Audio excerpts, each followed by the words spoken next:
दोस्तों बजट 2024 आ चुका है। वैसे तो इस बजट से मैं बहुत ज़्यादा डिसअपॉइंटेड हूँ, लेकिन फिर भी आपको बताता हूँ कि इस बजट से कौन से ऐसे सेक्टर्स हैं जिनको बेनिफिट मिल सकता है और कौन से ऐसे सेक्टर्स हैं जिनको नुकसान हो सकता है। तो चलिए शुरू करते हैं। तो सबसे पहले मैं अपने दुखड़े की बात करता हूँ और वो है फाइनेंशियल सेक्टर।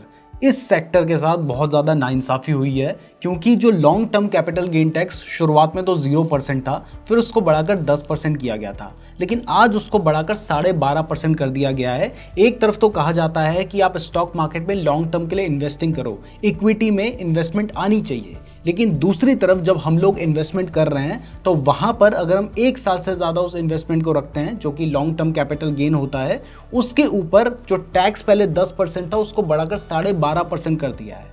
तो अब हमें सेम जो हम प्रॉफिट कमाएंगे उसके ऊपर ज़्यादा टैक्स देना पड़ जाएगा। और सिर्फ इतना ही नहीं, जो शॉर्ट टर्म कैपिटल गेन यानी STCG होता है उसको भी बढ़ाकर काफ़ी सारी एसेट्स के लिए 20% कर दिया गया है। अब ये उन्होंने कुछ फाइनेंशियल सिक्योरिटीज़ के लिए किया है, लेकिन ये क्लियर नहीं है और ज़्यादातर चांसेस हैं कि ट्रेडिंग तो इसमें 100% इंक्लूड होगी। और यहाँ पर ट्रेडिंग से मतलब ये नहीं है कि आप इंट्राडे ट्रेडिंग कर रहे हो, ऑप्शंस ट्रेडिंग कर रहे हो। आपने अगर आज शेयर बाय किया और 6 महीने बाद बेचा तो ये भी एक शॉर्ट टर्म कैपिटल गेन होता है, और इसके ऊपर भी पहले आपको 15% टैक्स देना होता था, अब आपको 20% टैक्स देना पड़ सकता है। हालांकि इसमें जो एग्जेम्पशन लिमिट है उसको बढ़ाकर 1.25 लाख कर दिया गया है, लेकिन मुझे नहीं लगता कि इससे कुछ खास रिलीफ हमको मिलने वाला है। इसके अलावा अगर आप फ्यूचर्स एंड ऑप्शंस में ट्रेड करते हैं तो यहाँ पर STT को फ्यूचर्स के लिए बढ़ाकर 0.02 कर दिया गया है और ऑप्शंस के लिए इसको बढ़ाकर 0.1 कर दिया गया है। मतलब अब FNO में ट्रेड करने पर आपको और ज़्यादा टैक्सेस पे करने पड़ेंगे। अब देखिए, जब फाइनेंशियल सेक्टर की बात चली रही है तो यहाँ पर थोड़ी बहुत इनकम टैक्स की भी बात कर लेते हैं। आपने हेडलाइंस में हो सकता है सुना हो कि इनकम टैक्स के ऊपर भारी छूट दी गई है, लेकिन ऐसा कुछ नहीं हुआ है। बहुत छोटे मोटे चेंजेस हैं जिससे बहुत खास बेनिफिट नहीं होने वाला है। इसमें सबसे पहला जो चेंज किया गया है वो ये है कि जो पहले स्टैंडर्ड डिडक्शन मिलता था 50,000 का, उसको बढ़ाकर 75,000 कर दिया गया है। इसके अलावा न्यू टैक्स रिजीम के टैक्सेस में थोड़े बहुत चेंजेस किए गए हैं। जैसे पहले 3 से 6 लाख तक 5% टैक्स देना होता था, अब उसको 3 से 7 लाख कर दिया गया है। दूसरा, पहले 6 से 9 लाख तक हमें 10% टैक्स देना होता था, अब वो 7 लाख से 10 लाख कर दिया गया है 10% टैक्स। इसके बाद अगर आप 10 से 12 लाख के स्लैब में आते हैं तो आपको 15% टैक्स देना होगा, और अगर आप 12 से 15 लाख के स्लैब में आते हैं तो 20%, और 15 लाख से ऊपर के स्लैब में आते हैं तो फिर आपको 30% टैक्स देना होगा। अब इसके बाद जो हमारा सेकंड सेक्टर है वो है इंफ्रास्ट्रक्चर सेक्टर। इस सेक्टर में 11,11,111 करोड़ का कैपेक्स करने की बात की गई है, जो कि हमारी GDP का 3.4% है। इसमें ज्यादातर जो इंफ्रास्ट्रक्चर डेवलपमेंट की बात की गई है वो बिहार, झारखंड, वेस्ट बंगाल, ओडिशा और आंध्र प्रदेश में किया जाना है। जैसे एक पटना पुणे एक्सप्रेसवे और बक्सर भागलपुर एक्सप्रेसवे बनने की बात की गई है। इसके अलावा बक्सर में एक 2 लेन ब्रिज भी बनाया जाएगा गंगा जी के ऊपर, जिसमें 26,000 करोड़ रुपीस का इन्वेस्टमेंट होगा।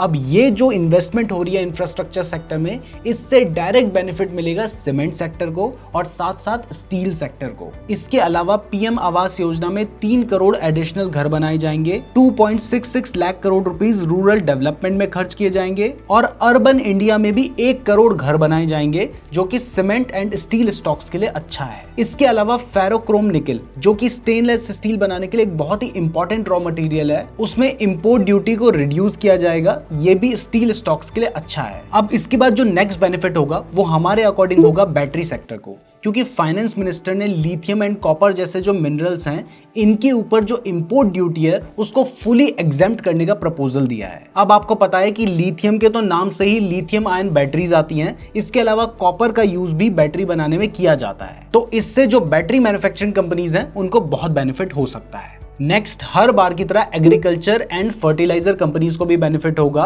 और इवन आज ही काफी सारी जो एग्रीकल्चर से रिलेटेड कंपनीज हैं उनके शेयर की प्राइस बढ़ी भी है, क्योंकि इसमें गवर्नमेंट ने 1.52 लाख करोड़ की अनाउंसमेंट की है, जिसमें अगले 2 साल में 1 करोड़ फार्मर्स को नेचुरल फार्मिंग करने के लिए सपोर्ट किया जाएगा। इसके बाद अगर रेलवे सेक्टर की बात करें तो माना जा रहा था कि हर बार की तरह रेलवे सेक्टर्स में भी इस बार बहुत बड़े बड़े अनाउंसमेंट किए जाएंगे, लेकिन सरप्राइजिंगली कोई भी रेलवे सेक्टर से रिलेटेड बड़ा अनाउंसमेंट नहीं हुआ है।